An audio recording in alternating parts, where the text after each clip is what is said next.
하나님 아버지, 저희가 여러 가지 환난과 고통과 어려움 가운데서도 마음이 기쁠 수 있는 것은 주님께서 저희의 친구가 되어 주시며 주님이 저희와 함께 하시기 때문입니다. 아버지, 언제나 그렇게 저희와 늘 함께 하여 주시며 정말 세상이 줄 수 없는 기쁨으로 저희들을 충만케 해 주심에 진심으로 감사를 드립니다. 오늘 하루도 그 주님께서 부어주시는 기쁨으로 충만하고자 저희들이 새벽을 깨어 주님 앞에 나왔습니다. 주님께서 예비하신 그 기쁨과 은혜를 저희들에게 온전히 부어주시고 오늘 하루도 주님 저희들이 주님께서 부어주시는 그 기쁨으로 말미암아 말씀의 기쁨과 기도의 기쁨과 성령의 충만함으로 저희들이 오늘을 살아갈 수 있도록 이 새벽에 주님께서 역사하여 주시옵소서. 주님께서 그 모든 예배하신 은혜를 저희들을 충만케 해주실 것을 믿사오며 살아계신 예수님의 이름으로 기도드립니다. 아멘. 오늘 함께 나누실 하나님의 말씀은 요한복음 16장에 있는 말씀입니다. 요한복음 16장 16절에서 24절까지 있는 말씀을 저희가 함께 함께 합독하도록 하겠습니다. 16절에서 24절까지 있는 말씀입니다. 함께 읽겠습니다. 조금 있으면 너희가 나를 보지 못하겠고 또 조금 있으면 나를 보리라 하시니 제자 중에서 서로 말하되 우리에게 말씀하신 바 조금 있으면 나를 보지 못하겠고 또 조금 있으면 나를 보지 못하겠고 감이라 하신 것이 무슨 말씀이냐 하고 또 말하되 조금 있으면이라 하신 말씀이 무슨 말씀이냐 무엇을 말씀하시는지 알지 못하노라 하거늘 예수께서 그 묻고자 함을 아시고 이르시되 내 말이 조금 있으면 나를 보지 못하겠고 또 조금 있으면 나를 보리라 함으로 서로 문의하느냐 내가 진실로 진실로 너희에게 이르노니 너희는 곡하고 애통하겠으나 세상은 기뻐하리라. 너희는 근심하겠으나 너희 근심이 도리어 기쁨이 되리라. 여자가 해산하게 되면 그때가 이르렀으므로 근심하나 아기를 낳으면 세상의 사람 기쁨으로 말미암아 그 고통을 다시 기억하지 아니하느니라. 지금은 너희가 근심하나 내가 다시 너희를 보리니 너희 마음이 기쁠 것이요 너희 기쁨을 빼앗을 자가 없으리라. 그날에는 너희가 아무것도 내게 묻지 아니하리라. 내가 진실로 진실로 너희에게 이르노니 너희가 무엇이든지 아버지께 구하는 것을 내 이름으로 주시리라. 지금까지는 너희가 내 이름으로 아무것도 구하지 아니하였으나 구하라. 그리하면 받으리니 너희 기쁨이 충만하리라. 아멘. 오늘 말씀을 묵상하며 적용한 적용 제목을 같이 함께 나눠보고자 합니다. 예수의 이름은 모든 것을 넘어 우리 안에 기쁨을 충만케 한다. 환난과 고난에 사로잡힌 자가 아닌 예수의 이름으로 두려움을 사로잡는 제자로 살아가자. 이렇게 한번 말씀을 적용해 보았습니다.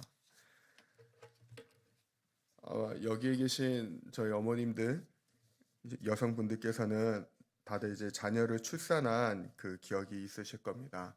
사실 자녀가 출산할 때가 임박해 오면은 누구보다도 참 많이 두려운 마음도 들고 그리고 출산할 때 그 고통은 굉장히 고통스럽다고 다들 그렇게 얘기를 하십니다. 저도 이제 제 아내가 첫째를 낳을 때 이제 그때 이제 그 병원에서 했던 부분이 무엇이냐면 아내가 출산할 때 바로 옆에 있을 수 있게 해줬습니다. 요즘에는 이제 아예 아내랑 남편을 분리하는 경향이 좀 많이 있는데 그때 당시에는 제가 이제 아내랑 같이 갔던 병원은 아내가 출산할 때 남편이 옆에 이렇게 있게 해줘서 좀 더 산모가 이렇게 출산할 때 그 고통이 같이 함께 분담할 수 있도록 그렇게 배려해주는 병원이라 첫째를 낳을 때 옆에 있었는데 못 보겠더라고요. 곁에서 이렇게 보는데 이렇게 정말 막 얼굴에 실핏줄이 막 이렇게 올라오는 것부터 시작을 해갖고 또 첫째 같은 경우는 급속 분만으로 이렇게 출산을 하게 됐습니다. 진통이 시작이 되고 4시간 안에 바로 이렇게 출산을 하게 됐어요. 그래서 이제 굉장히 긴박했던 순간이었는데 옆에서 같이 이렇게 그 보면서 붙잡고서 이제 저는 간호사가 시켜준 대로 했거든요. 옆에서 심호흡을 잘할 수 있도록 도와주고, 그다음에 이제 다른 데 엉뚱한 데다 힘을 주면 절대 안 된다. 허리에 힘을 주면 허리가 아프게 되고, 그러니까 그런 거를 계속 산모가 잘 인지할 수 있도록 옆에서 도와주셔라. 그래서 열심히 그렇게 했는데, 정말 첫째가 이렇게 나오는 거를 보는 순간, 이게 정말 하나님께서 주신 생명이 태어나는 게 이런 거구나라는 걸 그때 정말 실감을 하게 되면서 너무 귀하다라는 생각을 하게 되더라고요. 근데 그 출산에 그 아이가 태어난 기쁨에 대해서도 잠시고, 그다음에 이제 실질적인 육아가 들어갔을 때 굉장히 피곤했습니다. 아시겠지만 잠을 못 자요. 잠을 못 자고, 그래서 어느 순간에 그 아이가 태어났다는 기쁨은 조금 시간이 지나면서 금방 잊혀지고, 그다음엔 거의 뭔가를 하는 게 약간 살짝 의무적으로 저는 그렇게 되더라고요. 그렇게 조금 몇 년이 지나면서 같이 이렇게 아내하고 좀 육아를 분담하는 과정 가운데 이제 어느 날 자녀가 이제 유치원에 가는데 물통하고 도시락통이 있는데, 그거를 아내가 자기가 좀 많이 피곤하니까 저한테 그거 좀 다 소독하고 닦아달라고 부탁을 하더라고요. 근데 그때까지도 그냥 너무 사실 그날은 너무 몸이 피곤해서 그냥 좀 안 하고 싶은데 좀 잤다가 내일 아침에 새벽에 하면 안 될까 이렇게 생각이 들었다가, 나 내일 새벽은 또 내일 새벽대로 힘들 것 같으니까 그냥 대충 씻자. 그러면서 이제 일단 씻으려 가서 이렇게 씻는데, 갑자기 그때 불현듯 그 물병을 마시고 있는 저희 딸의 모습이 생각이 나고, 그 밥통에다가 밥을 담아서 맛있게 먹는 딸의 모습이 갑자기 머릿속에 막 이렇게 지나가기 시작하는 거예요. 상상이 되고 막 그렇게 되면서 제 안에 무엇이 느껴졌냐면, 이게 대충 닦으면 안 되겠다. 그러면서 내 자녀가 사랑스럽게 그 물병을 가지고 마시는 모습과 밥을 먹으면서 기뻐하는 모습이 떠오르면서 제 안에 기쁨이 막 이렇게 점점 올라오기 시작을 하더라고요. 그러면서 없었던 힘이 생기면서 그거를 다 닦게 되고, 그래서 놔둔 다음에 아내한테 이 부분을 같이 나누게 됐습니다. 그랬을 때 아내가 해주는 말이, 그거를 이제 알았냐? 이제야 당신이 좀 진짜 아빠가 된 것 같다고. 그러면 그 얘기를 이렇게 들으면서, 아, 나는 이제 느낄 수 있는 이 자녀에 대한, 자녀를 낳고 양육한다는 그 기쁨에 대해서 이제야 조금 알게 되었다면, 세상에 어머님들은 이것을 매일 감내하고 사실 굉장히 육아로 피곤하고 어렵고, 가끔 이렇게 아무것도 잘 모르시는, 육아의 고통에 대해서 모르시는 분들이 그런 얘기를 하시더라고요. 집안에만 있으면서 아이 보는 게 뭐가 그렇게 힘들다고 하냐, 그런 얘기를 하시긴 하는데, 그때 다시 한번 절감을 하게 됐습니다. 절대 그런 거 아니다. 아내한테 절대, 그전에도 하진 않았지만 절대 금지어 중에 하나로 그런 말 하지 말자. 그런 생각과, 그리고 세상의 모든 어머니들은, 진짜 육아에 전념하시는 어머님들은 정말 존경스러우신 분들이다. 이제 그 생각을 그때 한번 이렇게 하게 됐습니다. 오늘 말씀을 보면 제가 이렇게 사실 그 해산의 고통, 그리고 그 기쁨에 대해서 좀 이렇게 묵상을 하게 된 것이, 바로 오늘 말씀에 보면 예수님께서 제자들에게 너희가 앞으로 이제 당할 환난과 기쁨에 대해서 이야기를 하실 때 바로 이 해산의 고통과 기쁨에 대해서 이야기를 하셨기 때문입니다.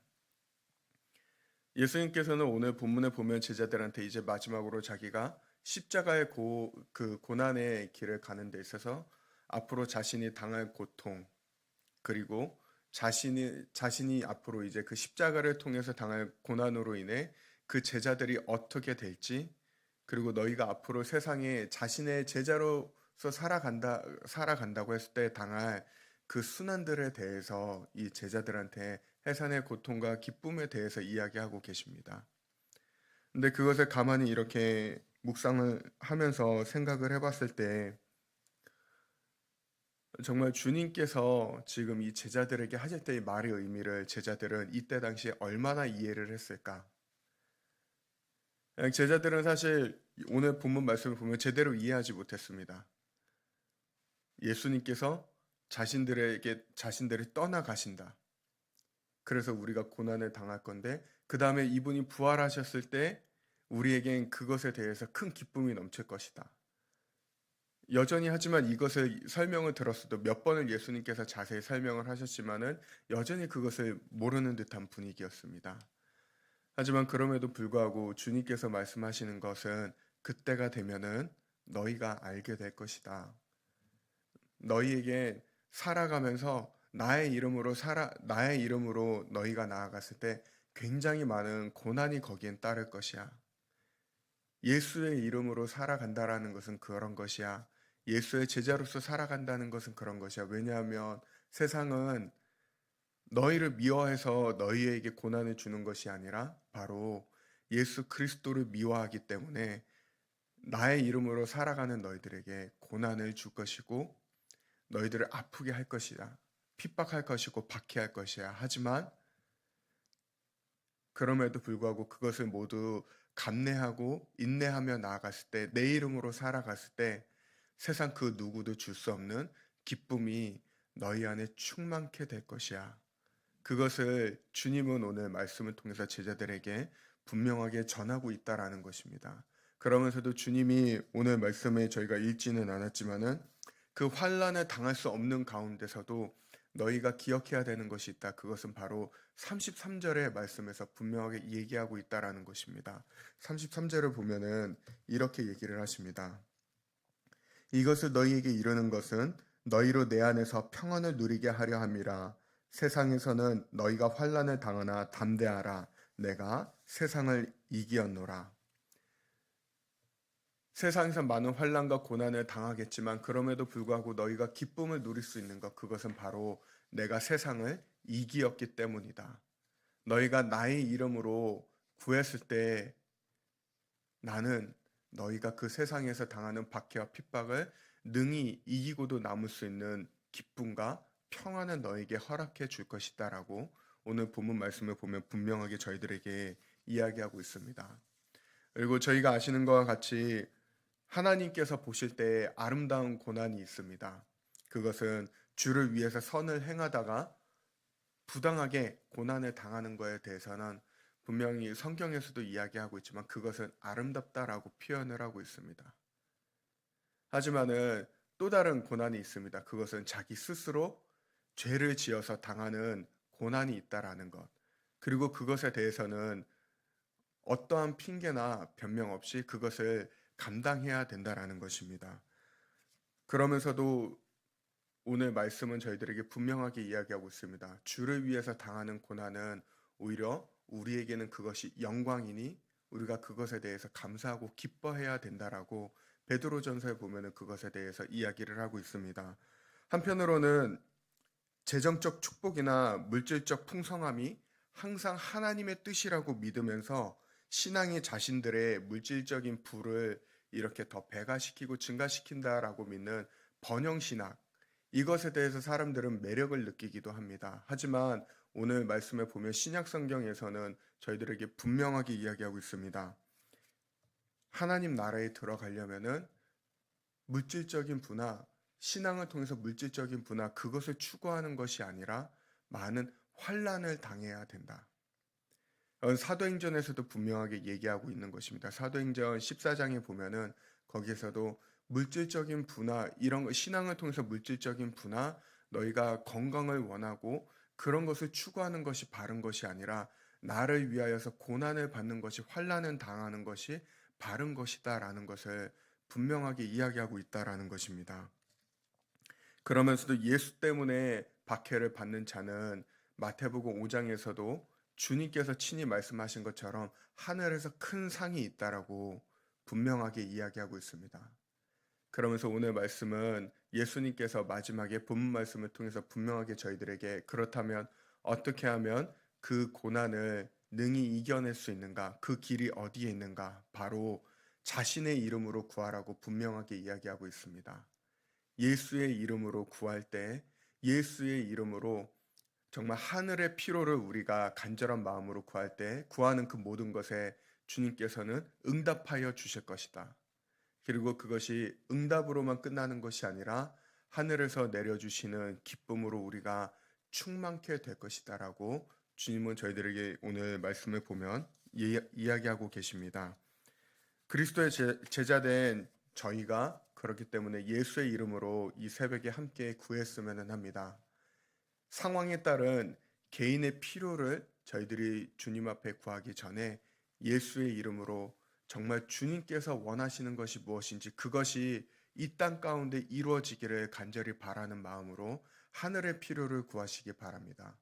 주님께서는 저희가 그렇게 주님의 뜻대로 예수의 이름으로 나아가며 구할 때 정말 그 하늘의 필요를 채우는 것을 넘어서서 저희들의 개인의 필요까지도 주님께서는 그 모든 것들을 해결해 주실 것을 믿습니다. 그렇기 때문에 저희가 생각해 보아야 되는 것은 기도는 내 뜻을 이루는 수단이 아니라 상황에 휘둘리지 않는 능력이다라고 조정민 목사님이 이야기를 합니다. 상황에 따른 나의 필요를 구하는 자들이 아닌 예수의 이름으로 그 주님의 제자답게 하늘의 필요를 구하는 저와 여러분들 되시기를 소망합니다.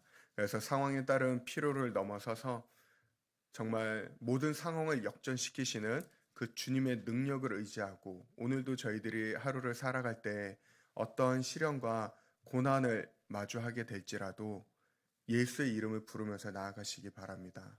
그렇게 나아갈 때 주님은 저희들을 능히 그것을 감내할 수 있는 인내를 허락해 주시고 그것을 뛰어넘는 기쁨으로 저희들의 삶을 충만케 하여 주실 것입니다. 오늘도 그렇게 주님이 내려주시는 기쁨으로 충만한 하루를 살아가는 저와 여러분들 되시기를 예수 그리스도의 이름으로 축원드립니다.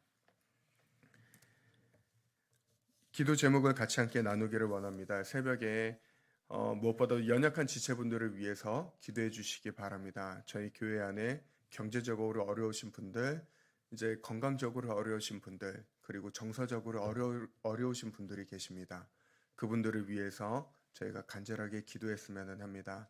그리고 멘토링 세미나 강의 일정은 어제까지로 해서 이제 잘 마무리가 됐습니다. 그리고 오늘부터 시작을 해서 또 선교팀이 선교사님들을 여러모로 많이 또 다른 일정 가운데 섬기게 될 텐데 무엇보다도 안전을 위해서 기도해 주시고 마지막 오는 여정까지 하나님과 함께 동행하는 일정이 되어질 수 있도록 함께 기도해 주시길 부탁을 드리겠습니다. 함께 기도하겠습니다. 하나님, 저희들은 세상의 이름으로 살아가는 자들이 아니라 오직 예수의 이름으로 살아가는 자들입니다. 아버지, 예수의 정말 이름으로 살아가는 주님의 참된 제자들답게 주를 위해서 당하는 고난에 대해 아버지 기쁨으로 여기고 영광으로 여기며 살아가는 주님의 참된 제자들 되게 하여 주시옵소서. 무엇보다도 저희들이 주님 앞에 기도하며 나아갈 때 예수의 이름으로 구하게 하여 주시고 무엇보다도 그 주님께서 저희들에게 말씀하셨듯 나의 개인적인 필요와 상황에 따른 필요를 구하기 이전에 하나님의 나라와 의를 먼저 구할 줄 아는 주님의 자녀들 되어서 아버지 하늘의 뜻이 이 땅 가운데 이루어지기를 간절히 소망하며 또한 주님 그렇게 주님 앞에 구하며 나아갈 때 주님께서 저희들의 그 삶을 뛰어넘는 아버지 상황을 뛰어넘는 그 모든 것들을 역전시키는 아버지 그 기쁨과 주님의 기도 응답을 경험하는 저희가 되게 하여 주시옵소서. 오늘 하루를 살아가는 데 있어서도 주님 무엇보다도 주님의 능력과 주님의 지혜와 아버지 주님의 인도하심이 저희들에게 너무나도 필요합니다. 아버지 무엇을 하든지 어떤 것을 하든지 간에 하나님의 뜻을 구하며 아버지 그 가운데 기쁨으로 순종하며 나아갈 때 저희들을 통하여서 하늘의 기쁨이 세상 가운데 흘러가게 되는 은혜를 주님 허락하여 주시옵소서. 이제는 우리 주 예수 그리스도의 은혜와 하나님 아버지의 크신 사랑하심과 성령님의 내주인도 교통하심이 하나님을 사랑하는 거룩한 백성들의 생애 위에 이제로부터 영원토록 함께 하옵시기를 간절히 축원드리옵나이다. 아멘.